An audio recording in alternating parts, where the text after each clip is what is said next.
A paz do Senhor, meus irmãos, vamos aqui para a nossa aula de Cristologia, a doutrina de Cristo. Hoje é a parte 2, onde vamos estudar sobre a pré-existência de Cristo. Ao usarmos o termo pré-existência de Cristo, estamos nos referindo àquele período da sua existência anterior ao seu nascimento físico, que aconteceu lá em Belém. Por serem profundos e até incompreensíveis à mente humana, os aspectos da pré-existência e do eterno passado de Cristo, muitos não dão muita importância, a esse aspecto da vida de Cristo. Por isso, hoje vamos falar sobre a eterna existência de Cristo com o Pai e sobre a colaboração ativa entre ambos, e mostrar a importância, desta doutrina bíblica. Para isso, a gente vai citar alguns textos bíblicos que comprovam esses ensinamentos. Então, vamos aqui para a letra A, onde fala sobre Cristo é pré-existente. Cristo nasceu em Belém da Judéia há mais de 2000 anos atrás. Todavia, ele já existia eternamente antes do seu nascimento físico. A pré-existência de Cristo é afirmada e confirmada pela Bíblia Sagrada, antes da criação do mundo. Jesus, na sua oração sacerdotal, lá em João 17,5, mencionou sua pré-existência quando disse: E agora glorifica-me, ó Pai, contigo mesmo, com a glória que eu tive junto de ti antes que houvesse mundo. E também na mesma oração, lá em João 17,24, Jesus disse: Porque me amaste antes da fundação do mundo. Então, antes que o mundo fosse criado, Cristo já existia desde sempre junto com o Pai. Antes de Abraão, João 8, 58 e 59. Aqui houve uma discussão em torno da pré-existência de Cristo, quando Cristo disse aos judeus: Abraão ficou feliz em ver o meu dia. E aí os judeus disseram: Mas o senhor não tem nem 50 anos, como está dizendo que Abraão te viu? E aí, em João 8, 58, ele responde: em verdade, eu vos digo. Aí a expressão grega, a frase grega: Prin Abraham genestai ego eimi. Antes que Abraão existisse, eu sou.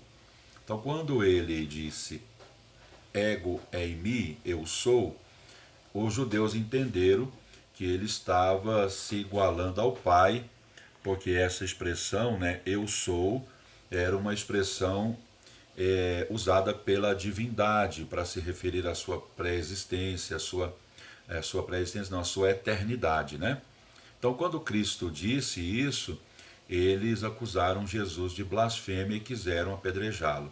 Então, essa declaração de Jesus, antes que Abraão existisse, eu sou, eu já existo, é uma comprovação clara da pré-existência de Cristo. Outra declaração que confirma a pré-existência de Cristo está em Apocalipse 1 e 8, quando João ouve a voz poderosa de Jesus que declara: Ego eimi to alfa kai to ômega, Eu sou o alfa e o ômega. Alfa é a primeira letra do alfabeto grego, ômega é a última letra. Então isso corresponde, essa expressão, que Jesus é quem dá início a todas as coisas e ele continuará a ser o mesmo depois do fim de todas as coisas. Quando nós falamos da natureza eterna de Cristo, nós estamos nos referindo ao fato de que ele não teve início e não terá fim, pelo fato dele ser eterno no sentido pleno da palavra. A Bíblia afirma isso de maneira enfática. Cristo é pré-existente, ou seja, ele existe antes que todas as coisas fossem criadas. Vamos aqui. Cristo é igual ao Pai. Em Filipenses 2 e 6, lemos acerca de Jesus as seguintes palavras: Ele, subsistindo em forma de Deus, não julgou como usurpação o ser igual a Deus.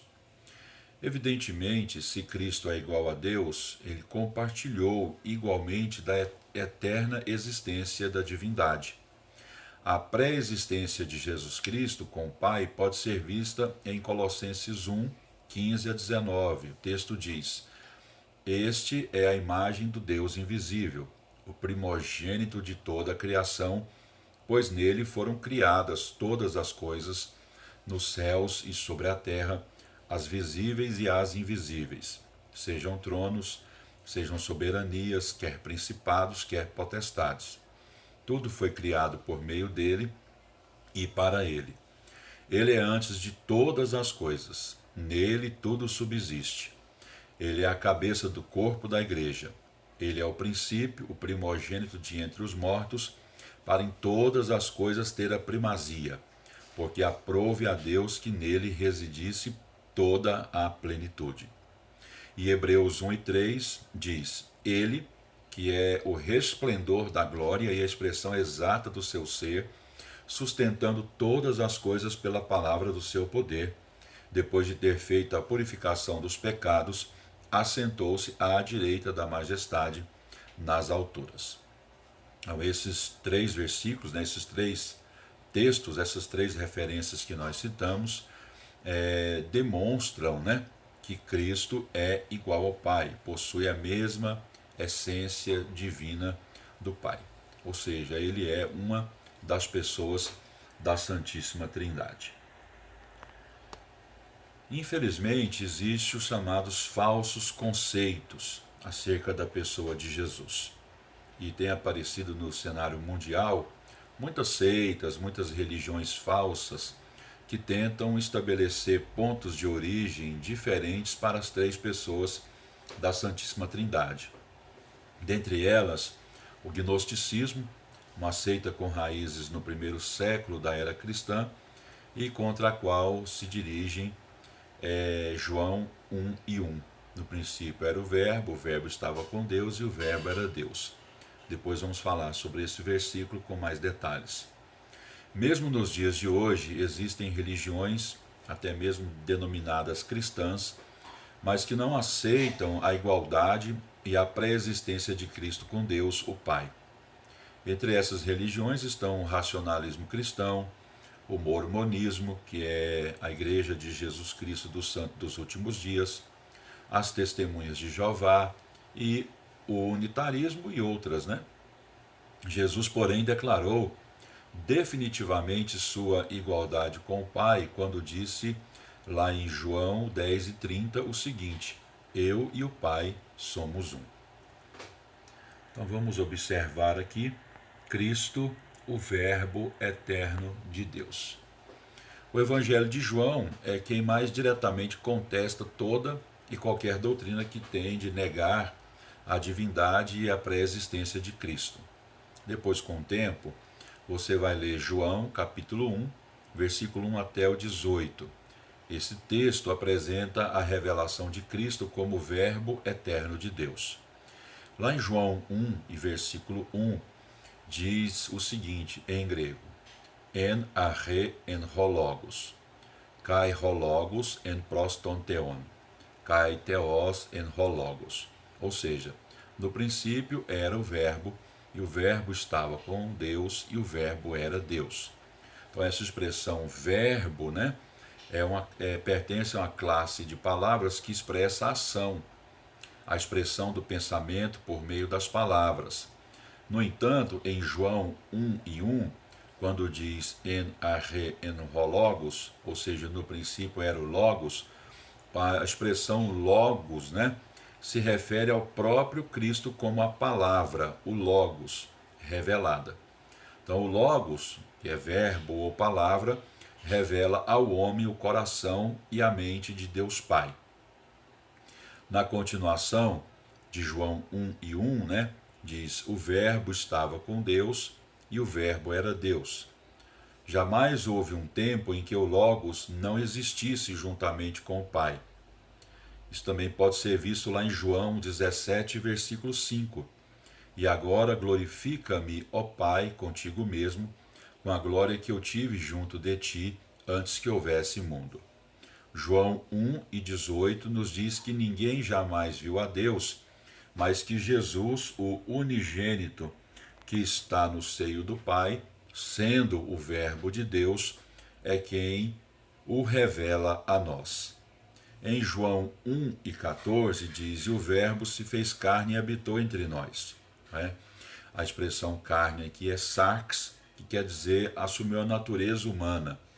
Habitou entre nós, a palavra habitar, Kenosen significa armou ao seu tabernáculo, armou a sua tenda. Então, o Verbo, a palavra, a pessoa divina, assumiu a natureza humana e habitou entre nós. Então, Cristo, o Deus eterno, tornou-se humano e andou entre nós, conforme Filipenses capítulo 2, 7 e 8 diz: antes a si mesmo se esvaziou, assumindo a forma de servo, tornando-se em semelhança de homens, e reconhecido em figura humana, a si mesmo se humilhou, tornando-se obediente até a morte e morte de cruz. A revelação de Deus mediante Cristo é expressa em Hebreus 1:3, que diz: ele que é o resplendor da glória e a expressão exata do seu ser, assentou-se à direita da majestade nas alturas. João 1, do versículo 1 até o 18, comprova a divindade e a pré-existência de Cristo. Diz que ele é o Verbo de Deus, revela Cristo como Criador, a vida, a luz, o unigênito do Pai, o doador da graça, o doador da verdade e aquele que foi revelado pelo Pai. Vamos observar aqui Cristo, o Criador. Bom, confirmando a eterna existência de Jesus antes da criação, João 1:3 declara que todas as coisas foram feitas por intermédio dele e sem ele nada do que foi feito se fez. Essa declaração se harmoniza com Colossenses 1:16, que diz: nele foram criadas todas as coisas nos céus e sobre a terra, as visíveis e as invisíveis, sejam tronos, sejam soberanias, quer principados, quer potestades. Tudo foi feito por meio dele e para ele. Hebreus 1:1 e também o 2 diz: nestes últimos dias nos falou pelo Filho, a quem constituiu herdeiro de todas as coisas, pelo qual também fez o universo. A Santíssima Trindade estava presente na criação. Jesus Cristo é também o sustentador da vida e da criação. Colossenses 1:17 diz: ele é antes de todas as coisas. Nele tudo subsiste. A doutrina da pré-existência de Cristo deve inspirar no nosso coração uma profunda adoração a um tão maravilhoso Salvador. Devemos louvar a Jesus por sua grande obra. E mais, ao pensarmos na pré-existência de Cristo antes da sua encarnação, compreendemos melhor a sua inesgotável fidelidade, da qual fala o apóstolo Paulo em Filipenses 1:6. Estou plenamente certo que aquele que começou a boa obra em vós há de completá-la até o dia de Cristo Jesus. Muito obrigado, Deus abençoe a sua vida. Se você puder nos ajudar a divulgar esse trabalho, compartilhando esse vídeo, a gente vai ficar muito feliz, muito grato. Deus abençoe você.